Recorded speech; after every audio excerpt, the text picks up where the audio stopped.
El tema es por demás interesante, muy interesante. Estamos acostumbrados a que un adulto que se interna, un adulto que se va a someter a alguna cirugía un poco complicada, eh, la tromboprofilaxis, pues se la sabe ya, ya viene hasta de cartabón.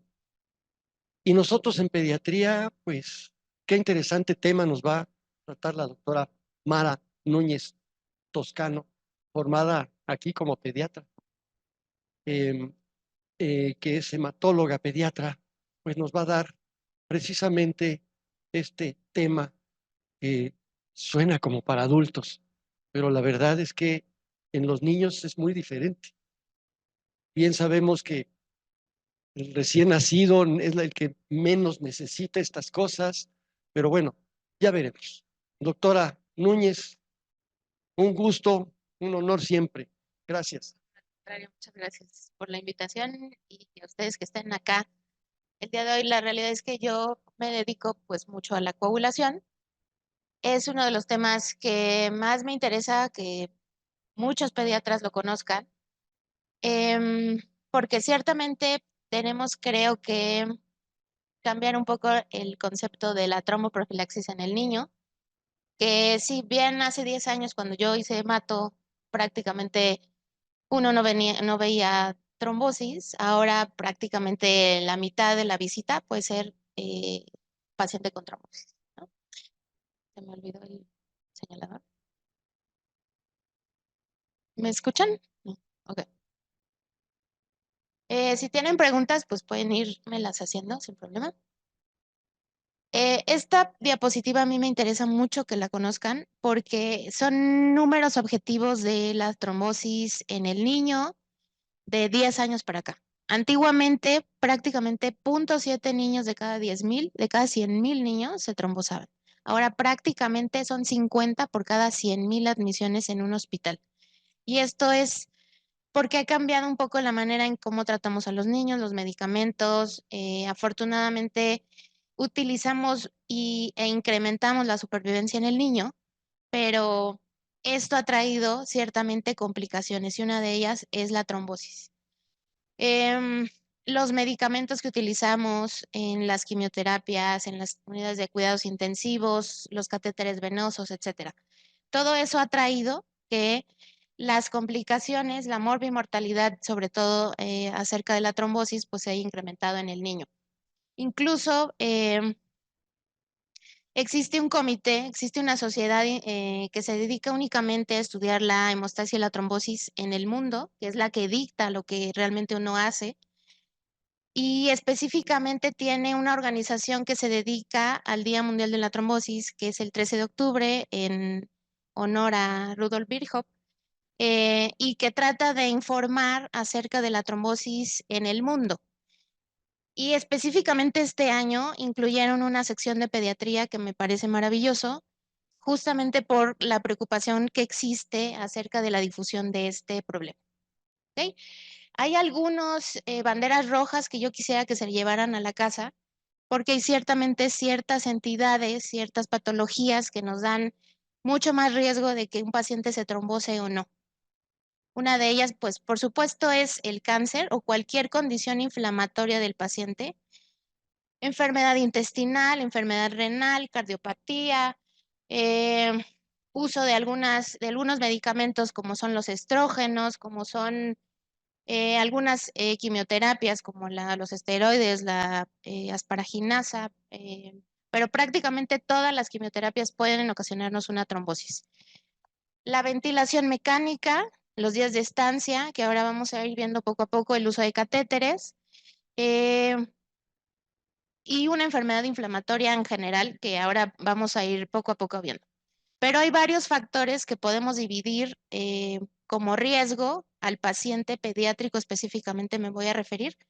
Y aunque no existe una escala, como mencionaba el doctor Peñalosa, que en el adulto pues uno se va y hace un Caprini o hace un Wells y rápidamente ve el riesgo de ese paciente, en el paciente pediátrico no tenemos tal cual una escala, pero sí podemos ir juntando factores de riesgo para ir como haciendo ese rompecabezas o esa sopa perfecta para que justamente clasifiquemos al paciente si tiene o no riesgo de una trombosis. Una de ellas es la edad. Em, Antes se pensaba que todos los niños que se trombosaban tenían una condición hereditaria, que tenían una trombofilia, y no es así. Ahora la trombofilia es una de las cosas que muy probablemente estudiamos hacia el final, porque existen otras condiciones. La edad en donde más se nos trombosan los pacientes, siempre tenemos que pensar que son los menores de 1 año y los adolescentes más de 10 años. Esas son nuestras edades de riesgo. Em, Otro factor importante sería el sitio anatómico. No es lo mismo que me trombose yo del lado derecho o del lado izquierdo.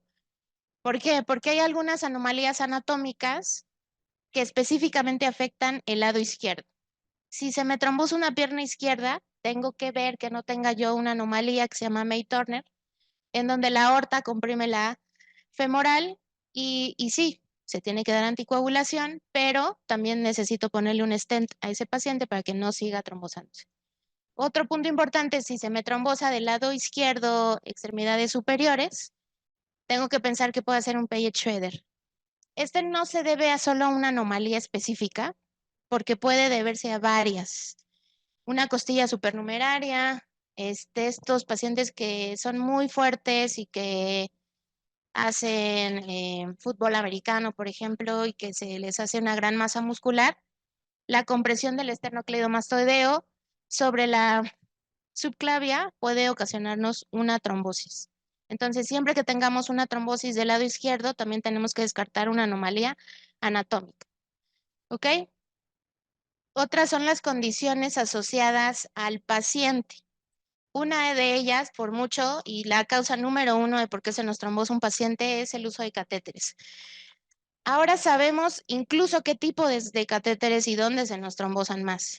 Si tenemos más riesgo si un paciente tiene un catéter femoral que un catéter yugular, por mucho. El catéter femoral en extremidades inferiores que sea tunelizado son los que más se trombosan.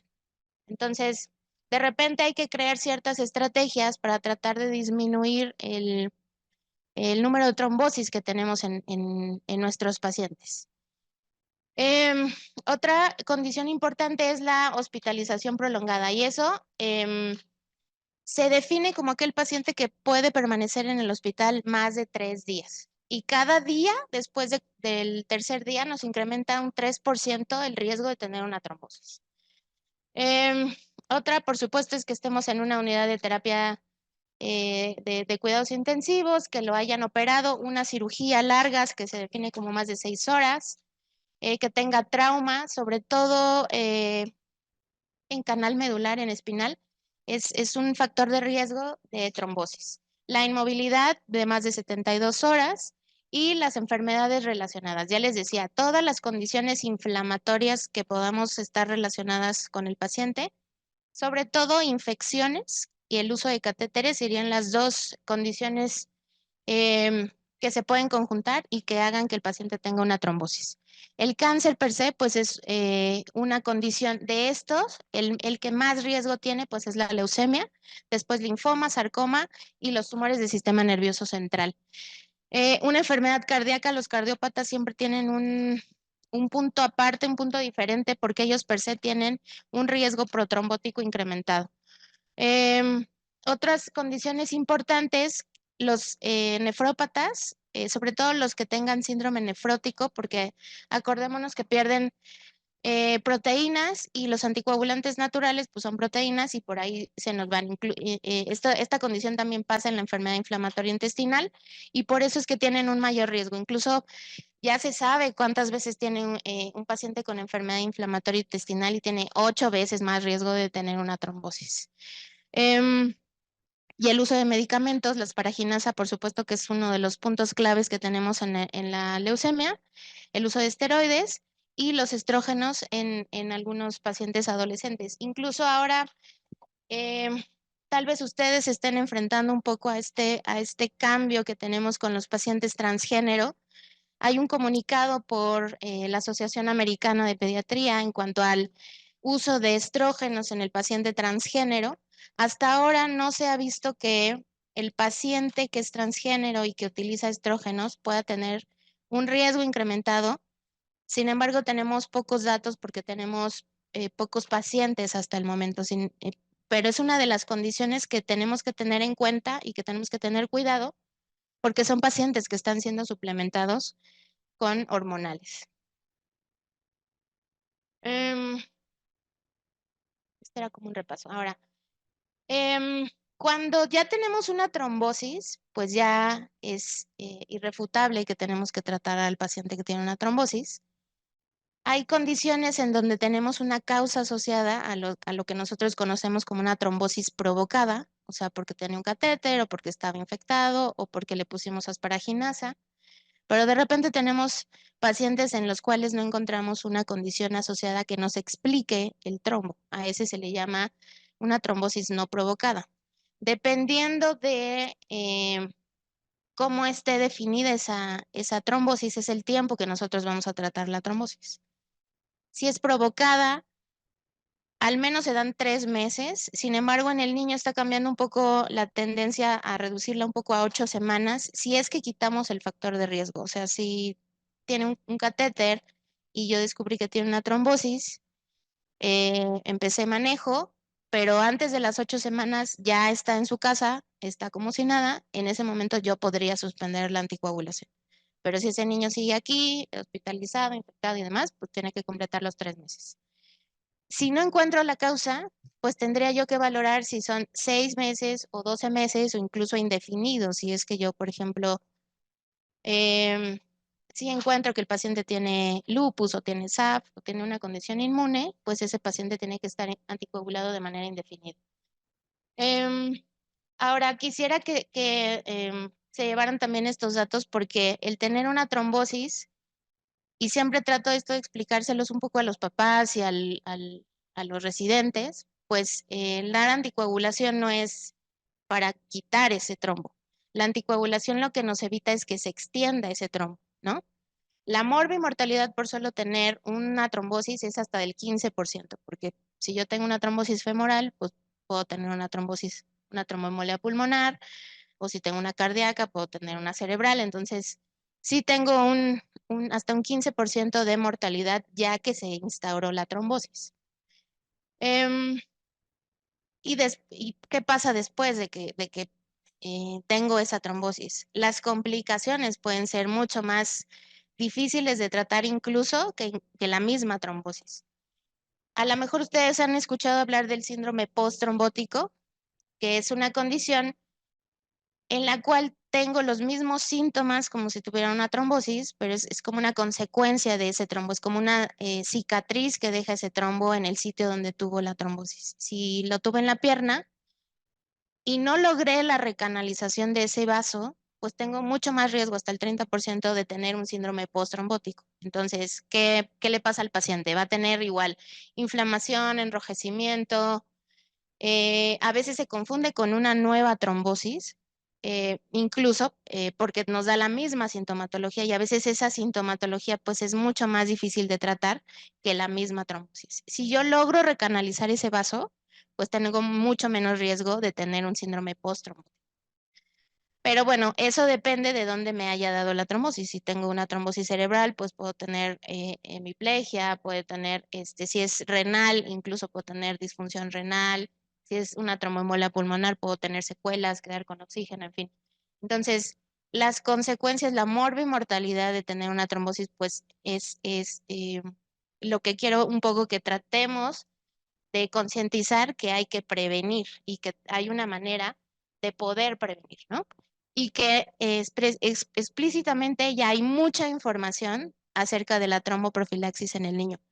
Y aunque ciertamente muchas cosas lo tomamos de lo que hacen los adultos, ya hay mucha información, muchos protocolos y mucha literatura acerca de lo que se debe hacer con el niño.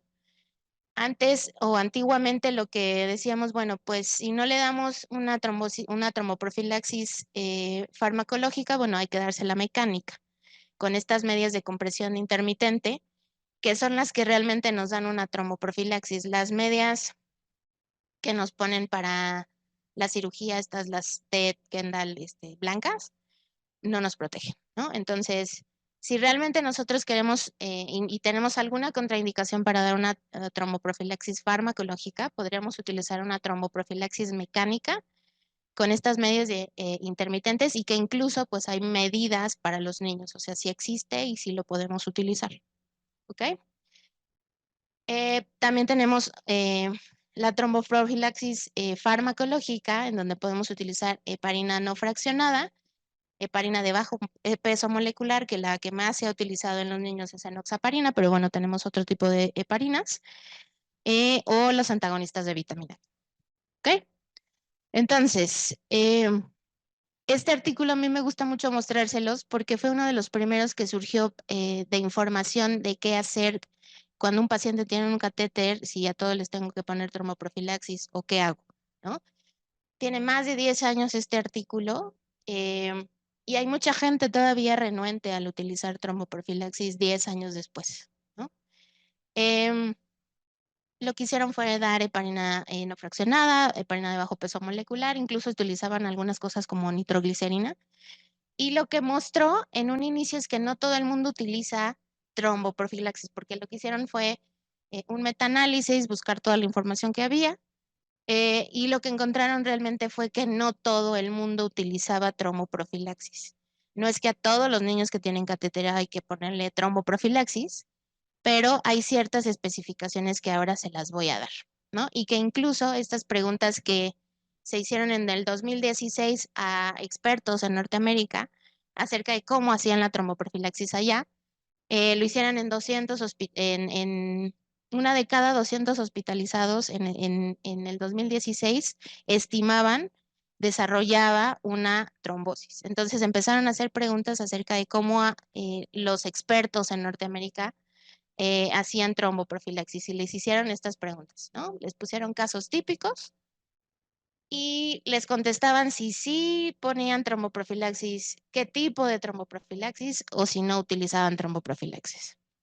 Entonces, el primer caso, ahora que sabemos que las edades son importantes, pues es un recién nacido que está ventilado, que tiene sepsis, que tiene trombocitopenia y que tiene una línea femoral que está disfuncional, ¿no? No se ha encontrado trombosis, pero les preguntaron y si consideraban o no utilizar en primera instancia tromboprofilaxis farmacológica. Más de la mitad, el 72% dijo no, ¿ok? ¿Considerarían entonces utilizar mecánica? Y dijeron no, tampoco, ¿no? Ah, bueno, y si ese niño desarrollara una osteomielitis, ¿ustedes utilizarían o tampoco? Y la realidad es que menos de la mitad contestó que sí, se quedaron prácticamente igual en la no poner traumoprofilaxis. El siguiente caso es un niño de 10 años que tiene una fractura de fémur, que ahora es algo que vemos muy común, después de que se cayó en una moto, que requiere una fijación interna y que va a requerir al menos 4 semanas de inmovilización. No hay historia familiar de trombosis. Y les preguntaron, ¿ustedes considerarían utilizar o no utilizar? Aquí ya cambió un poco las respuestas, pero la gran mayoría seguía diciendo, pues no. Pero bueno, un porcentaje ya más de la mitad empezó a considerar utilizar tromboprofilaxis mecánica. El siguiente caso es una adolescente con sobrepeso, con Down, que tiene ventilación mecánica porque tiene neumonía y que estaba recibiendo tromboprofilaxis mecánica. ¿Ustedes considerarían utilizar tromboprofilaxis farmacológica durante la hospitalización? Aquí pues seguimos prácticamente, aquí ya bueno, un poco casi la mitad dijo, bueno, sí, pero seguimos casi en los mismos números, ¿no? Y si sí, ¿usted consideraría utilizar tromboprofilaxis extendida, o sea, después del alta? Más de la mitad dijo no. Y dijeron, bueno, ¿y si utilizara esta adolescente algún anticonceptivo durante la hospitalización, usted le daría? Y sí, y aquí ya hubo un cambio y dijeron, bueno, sí le voy a dar tromboprofilaxis eh, farmacológica. El último caso, que es algo muy típico que vemos mucho, 5 años, niña con leucemia linfoblástica aguda, desarrolló un EBC en la inducción y se cree que está relacionada a las paraginas. Y como sabemos, la asparaginasa pues, es un pilar en el tratamiento de la leucemia. No, y le preguntaron si considerarían en la reinducción que incluya asparaginasa utilizar o no farmacológica. Y aquí, bueno, pues más de la mitad, casi todos, sí utilizaron farmacológica. Y es una indicación de utilizar farmacológica sin dudar hoy en día. Pero bueno, ha cambiado un poco como hemos visto esta historia, que son casos que creo que muchos de ustedes se enfrentan a ellos y cómo es que se aborda, ¿no? Entonces, realmente en el 2016, después de que ya teníamos información, pues seguíamos diciendo no, pues no hay que darle tromboprofilaxis, no pasa nada, en fin, ¿no? Entonces ahí se fue un poco ya disgregando la información acerca de qué paciente es el que tiene riesgo. Entonces, como ya mencionamos, la edad es fundamental, la condición asociada, em, si tiene o no uso de catéteres y los medicamentos que estamos utilizando, ¿no? Em, Esto es solo un poco para que vean el qué riesgo hemorrágico, porque siempre es algo que me preguntan mucho y que creo que es una de las cosas que más temor tenemos cuando instauramos tromboprofilaxis. Si tenemos y utilizamos de una manera adecuada la tromboprofilaxis, el paciente tiene menos del 1% de riesgo de hemorragia. ¿Y qué condiciones son las que tenemos que vigilar antes de iniciar tromboprofilaxis? Si la vamos a utilizar con heparina de bajo peso molecular, su depuración es renal, entonces tenemos que ver que su función renal esté adecuada. Dos, el número de plaquetas. Arriba de 50,000 plaquetas realmente es un rango de seguridad, podemos utilizarla perfectamente. Tres, el fibrinógeno, que tengamos más de 100 de fibrinógeno, prácticamente el riesgo hemorrágico de ese paciente es menos del 1%. Y la protección que tenemos contra un trombo es arriba del 95%. ¿Ok? Entonces,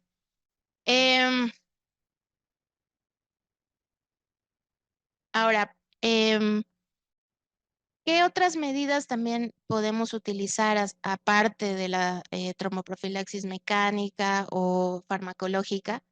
Una de ellas, pues, es mantener un adecuado estado de hidratación en el paciente. Si consideramos que ese paciente tiene riesgo hemorrágico, es la movilización temprana. Incluso ya hay estudios en pacientes quirúrgicos, pediátricos con cirugías banales, que dependiendo de las horas en las que está en el postquirúrgico, pues tienen un riesgo mayor de desarrollar un trombo. Pero si ese paciente lo hidratamos adecuadamente y tenemos una movilización temprana, ese paciente pues disminuye el riesgo trombótico. ¿Ok? Ahora, esto ya es algo que ya les había mencionado al principio, porque ahora ya sabemos incluso qué tipo de catéteres son los que se nos trombosan más. Los tunelizados en extremidades inferiores, sobre todo en la femoral, es un factor de riesgo para tener una trombosis. Ahora también me han preguntado mucho qué pasa si yo le dejo una infusión de heparina todo el tiempo pequeña a un catéter. Eso, la verdad es que no ha resultado, no hay evidencia que apoye el que siempre dejemos una infusión de heparina. Lo único, para evitar la trombosis, lo único que nos ha mostrado es que ese catéter pueda tener una mayor sobrevida, más que prevenir una trombosis. ¿Ok? Entonces, la tromboprofilaxis mecánica por mucho es una indicación que podemos seguir. Hay ciertos factores o ciertos factores de riesgo que pueden hacer que un paciente tenga una hemorragia y en los cuales sí tenemos que indicar tromboprofilaxis mecánica sobre tromboprofilaxis farmacológica. Una de ellas es lo que ya les mencionaba, si tiene daño renal, si tiene trombocitopenia, si tiene hipofibrinogenemia. Eh, Ciertos tumores del sistema nervioso central también son una contraindicación, sobre todo todos los que son gliomas, solo por ser gliomas tienen un riesgo incrementado de tener una hemorragia. O si el paciente, por ejemplo, tiene un melanoma, que es raro en pediatría, pero también es una de las contraindicaciones que tenemos para iniciar em, una heparina. ¿Ok? Tal vez no la vean, pero se las puedo mandar porque ya se han creado ciertas, aunque no tenemos una escala así, escala pediátrica de tromboprofilaxis, se han creado ciertos puntajes para los pacientes, sobre todo que están en una unidad de cuidados intensivos. Entonces nos van a dar ciertos puntos, ciertas condiciones. Y los han descrito varios autores y les han dado diversos puntajes. El crear realmente una escala, pues estadísticamente es complicado, necesitamos un gran número de pacientes. Por eso es que aún no tenemos tal cual una escala, pero bueno, en eso se está trabajando y espero que pronto podamos tener una escala. Pero bueno, ¿qué factores de riesgo? Son muchos de los que ya les he mencionado. Si el paciente está más de 4 días, el entrar a una unidad de cuidados intensivos es un factor de riesgo. Si estamos más de 4 días en la unidad de cuidados intensivos, si estamos ventilados mecánicamente, si tenemos un catéter, em, todos esos son factores de riesgo. Si es adolescente, si tiene menos de un año y la enfermedad asociada que tenga, ¿no? Y si estamos utilizando algún medicamento que incremente el riesgo, sobre todo los esteroides. Si el paciente está infectado, es otro, sobre todo por gram negativos, es un factor de riesgo importante. Em, y básicamente esos serían nuestros factores de riesgo que siempre tenemos que tener en cuenta. La edad, menos de un año adolescentes. El uso de catéteres, en qué sitio anatómico estamos usando el catéter, qué tipo de catéter, la enfermedad inflamatoria que tenga asociada el paciente, los días de estancia y si está ventilado mecánico. Prácticamente todos los pacientes que están en una unidad de cuidados intensivos cumplirían todas estas condiciones para recibir tromboprofilaxis. No muchas unidades de cuidados intensivos están sensibilizadas para utilizar tromboprofilaxis. Creo que en estos años, pues hemos logrado que se sensibilicen cada vez más porque cada vez ven más trombos.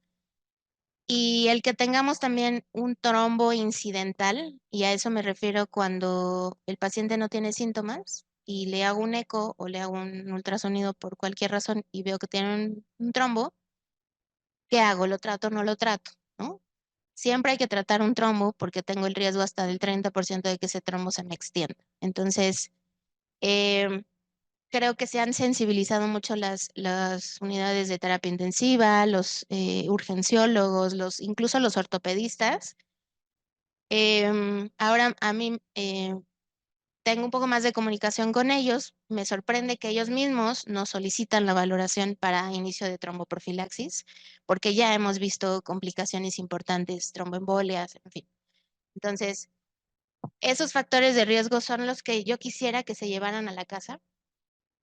Y que bueno, existen algunos estudios, específicamente les traje porque, bueno, es algo a lo que yo me dedico, que es la leucemia, que es el cáncer número uno en el niño, que es el cáncer número uno que se trombosa y que existen ciertas etapas de la leucemia en donde se puede trombosar más un niño.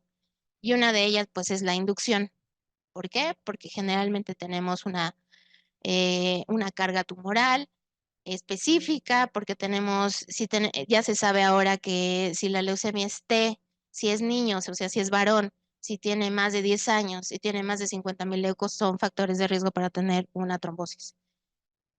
Por eso es que hemos creado ciertas estrategias para tratar de disminuir la trombosis. Entonces, y la inducción es un periodo en donde por mucho pasa todo.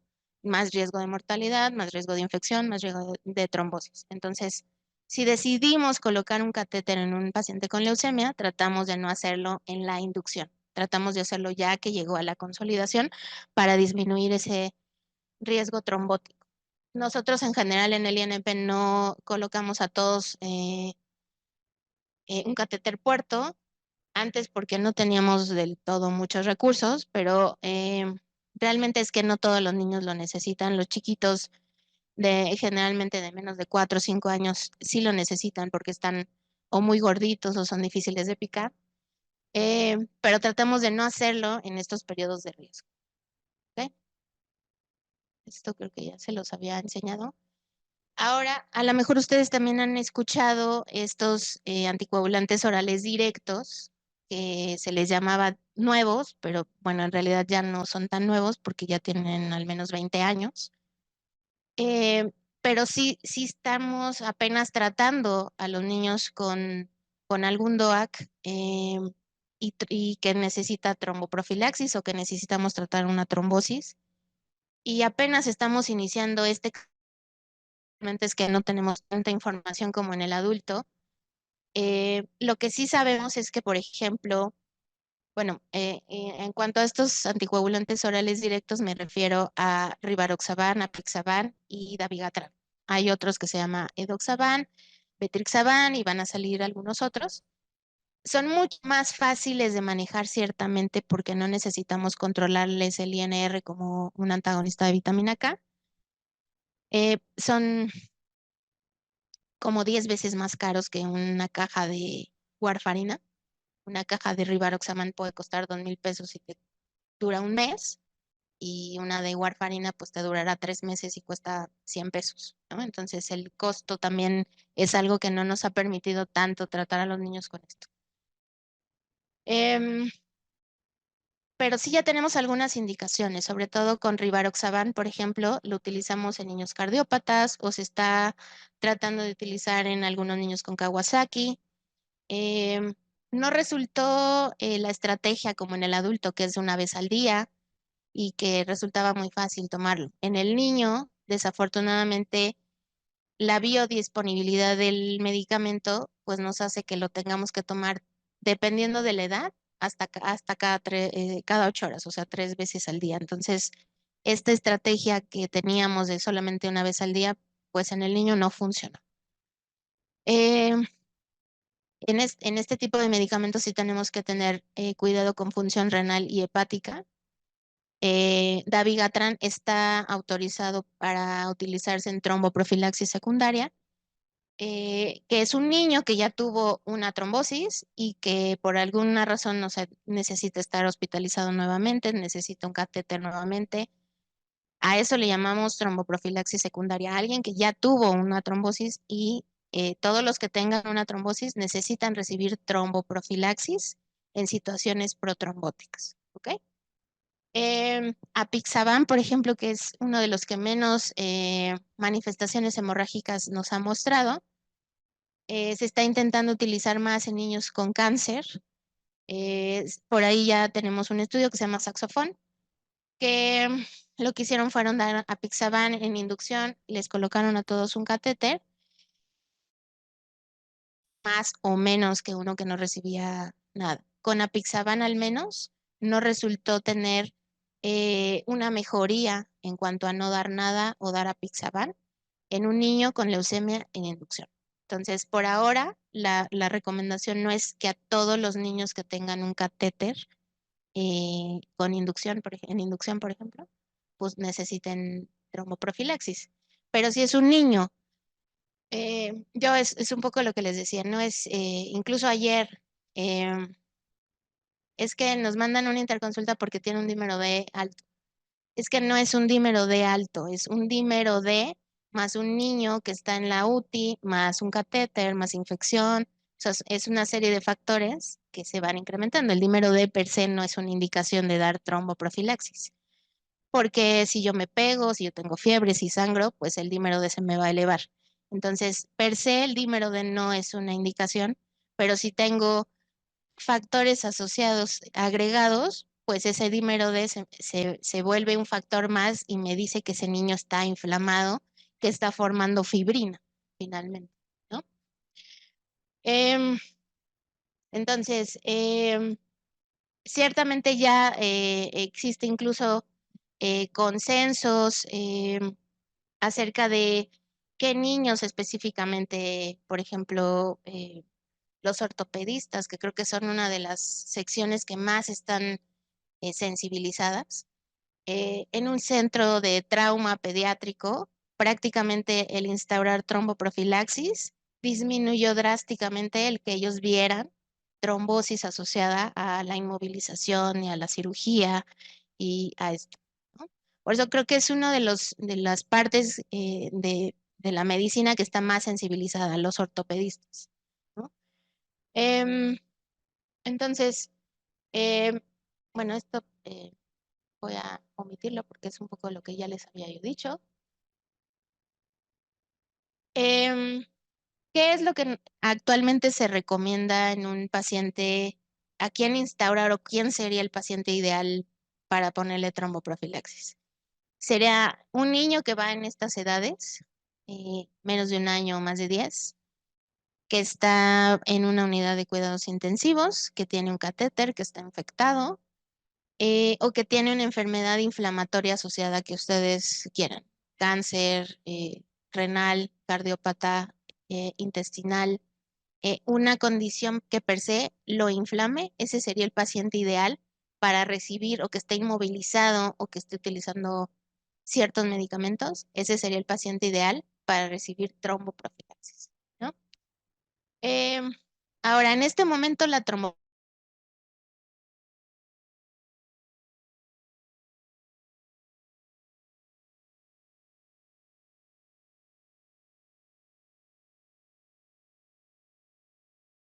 sí, no tenemos, únicamente tenemos, por ejemplo, las recomendaciones que salieron em, en COVID. Salió la Sociedad Internacional de Hemostasia y Trombosis a dar sus recomendaciones para decir qué vamos a hacer con un niño que tiene un COVID grave, ¿no? O que desarrolla un PIMS o un MISC, un espectro Kawasaki o incluso una hemofagocitosis. ¿Qué vamos a hacer con esos niños? Pero hasta ahora, un paciente que quitamos esos factores de riesgo ya no sería candidato para tener una tromboprofilaxis en la casa. Si, si llegó a urgencias y ahí lo invadieron, lo intubaron y todo, eh, todo le pasó, bueno, pero se fue a la casa ya bien, ese niño ya no tendría por qué recibir tromboprofilaxis. ¿Ok?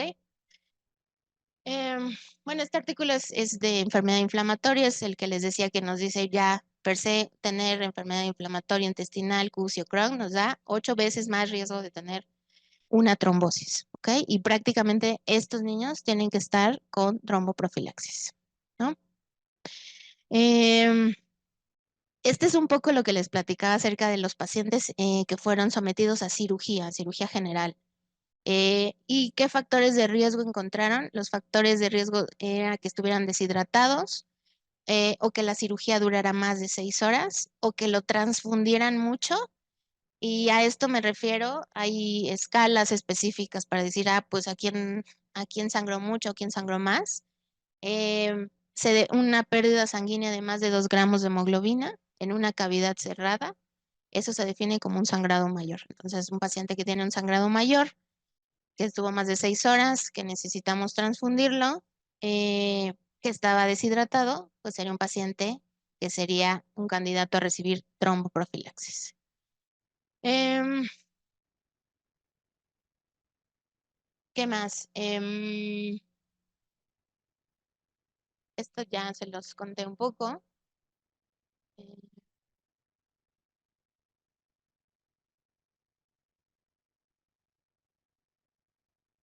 y bueno, este es un poco las recomendaciones que salieron justo en la pandemia en el 2020 relacionadas a COVID, que íbamos a hacer con esos niños con COVID grave.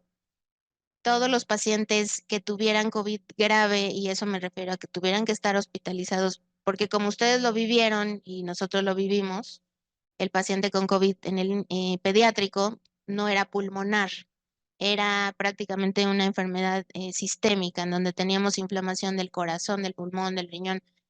Era este estado inflamatorio multisistémico que así se le llamó, pero que bueno, sabemos que cualquier prácticamente microorganismo pudiera ocasionar una PIMS. Se dieron estas recomendaciones y que había ciertos niños que tuvieran más riesgo de desarrollar complicaciones trombóticas y que prácticamente ninguno tuvo una complicación hemorrágica. y son las mismas, les parezco como disco rayado, pero son como los mismos factores de riesgo que ya les he venido contando un poco. El uso de catéteres, la ventilación mecánica, el que estuviéramos en una unidad de cuidados intensivos más de 3 días, que estuviéramos obesos, em, y que tuviéramos eh, alguna enfermedad asociada, por ejemplo, en el caso de Mato, las hemoglobinopatías se vieron que tenían un factor de riesgo incrementado para tener una trombosis, pero los nefrópatas, los cardiópatas, em, incluso si teníamos, bueno, historia previa de trombosis o uso de estrógenos o de algún hormonal, pues cobrará cierta importancia para tener a ese paciente en tromboprofilaxis. Ahora, la tromboprofilaxis en el niño es diferente a como estamos acostumbrados a dárselas al adulto, que se le da 1 por kilo o desde 20 miligramos ya está cubierto una vez al día. En el niño la tromboprofilaxis es diferente la dosis y las veces que la damos en el día por la vida media. La dosis es de 0,5 a 0,75 cada 12 horas. Y en COVID, como esto cobraba un poco de importancia, ¿por qué? Porque vimos que había niños tan inflamados que necesitábamos darles dosis terapéuticas para alcanzar niveles profilácticos. Cuando nosotros vigilamos los niveles de heparina, eh, desafortunadamente no tenemos como los tiempos de coagulación para decir, ah, bueno, es que está haciendo o no está haciendo efecto la heparina.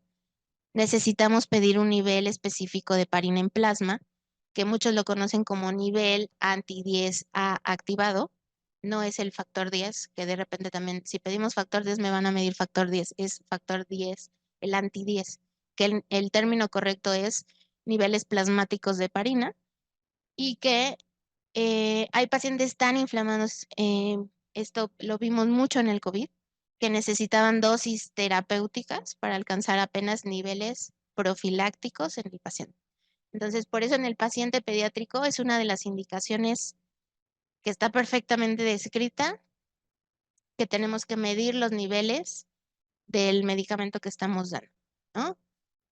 No es así en los adultos que iniciamos una terapia profiláctica, desde 20 miligramos pueden estar cubiertos, y realmente en un nivel profiláctico es muy raro que pidamos niveles en un adulto, a menos que sea una embarazada o a menos que sea un obeso mórbido o que esté desnutrido, pero en el niño siempre hay que pedir niveles justo para asegurarnos que estemos teniendo un nivel adecuado del medicamento que estamos administrando.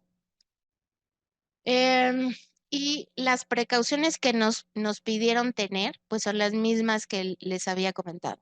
La trombocitopenia de menos de 50,000, la hipofibrinogenemia de menos de 100, o que el paciente fuera renal, que tuviera una tasa de filtrado de menos del 30%, bueno, tendríamos que ajustar el medicamento, ¿no? Si no podíamos poner heparina de bajo peso molecular, teníamos la opción de utilizar heparina no fraccionada, y ahí sí, bueno, nos ayuda el TTPA para saber qué tanto está funcionando la heparina. No sé, en la escuela siempre nos han enseñado que teníamos que llevarlo 1,5 a 2,5 veces para decir este paciente está anticoagulado. Ahora ya se sabe que eso no es verdad, que incluso a veces hay que llevarlo hasta 4 veces el nivel basal del TTPA para tener un nivel adecuado de heparina en plasma. Por eso es que también se recomienda medir los niveles de heparina no fraccionada en el plasma, ¿no? Ya el TTPA, desafortunadamente, sí es una herramienta fácil y que nos ayuda rápidamente a saber cómo está el paciente, pero no es tan confiable el decir si tiene un TTPA en 90, está perfecto anticoagulado. mm, es incierto. Em, entonces, esto es un poco lo que les contaba. Y bueno, la tablita nuevamente que les mostré al inicio de las condiciones inherentes al paciente, que es la edad, prácticamente, las condiciones asociadas si está hospitalizado con un catéter, con alguna enfermedad inflamatoria, y los puntajes que nos habían dado estos autores, que prácticamente son los mismos factores de riesgo, lo utilizan los tres y cada uno le da cierto puntaje, pero bueno, al final concluyen que si estos pacientes tienen ventilación mecánica, están más de 3 días en una UTI, catéter y todo lo demás que les he mencionado, pues son los pacientes que deberían recibir tromboprofilaxis, ¿no? Aquí les dejo las dosis. Las dosis, como ya les decía, es diferente al adulto, 0.5, 0.75 cada 12 horas. Hay que vigilar la función renal, que es fundamental. Em, la cifra plaquetaria. La dosis de heparina no fraccionada profiláctica es de 10 a 12 unidades por kilo por hora. Yo también les sugiero un poco la heparina, acuérdense, vive 4 horas. A veces pues por facilidad dejamos una infusión para 24 horas, pero a las 4 horas esa heparina ya no sirve. Entonces, cambiarla cada 4 horas. Em, Ahora también hay algunas otras terapéuticas que podemos utilizar ya que se instauró un trombo, ¿no? Para disminuir estas complicaciones asociadas que yo les decía y que no todos los pacientes tienen una indicación, pero sí hay algunos que tienen y tienen riesgo, ¿no? Como es el uso de un trombolítico, como alteplase, por ejemplo. Hay ciertas indicaciones para trombolizar un paciente. Una de ellas sería que tuviera una tromboembolia pulmonar masiva o que nos esté dando disfunción cardíaca. Un EBC que tengamos, realmente no tenemos en el niño tanta información como en el adulto de decir sí, solo tenemos 6 horas para trombolizar, porque hay reportes de quien ha trombolizado hasta 2 semanas después, por ejemplo, un niño, y ha tenido buenos resultados, pero realmente es que no tenemos tanta información para decirles, ah, sí, pues tenemos un mes para trombolizar. No, entre más pasa el tiempo, pues ese trombo se va calcificando y va siendo más difícil que la terapéutica tenga éxito. Pero bueno, sí podemos hacerlo. Si tienes una trombosis arterial que está poniendo en peligro un órgano o una extremidad, también sería una indicación de trombolisis, que es, como les digo, no es una terapéutica que usemos de rutina, tienes que tener cuidado en una terapia intensiva igual, monitorizar ciertas cosas para que el paciente no tenga las complicaciones hemorrágicas. Em, Porque finalmente, bueno, la idea un poco de dar tromboprofilaxis y de prevenir un trombo, que realmente está creciendo exponencialmente la trombosis en el niño, pues es disminuir las complicaciones y la morbimortalidad asociada a esto. Ya les decía, tienen hasta 15% de mortalidad del solamente tener una trombosis. Y bueno, las complicaciones que puedan tener, y la más importante pues es el postrombótico, que les digo, a veces es más complicado a veces tratar un postrombótico que la misma trombosis, ¿no?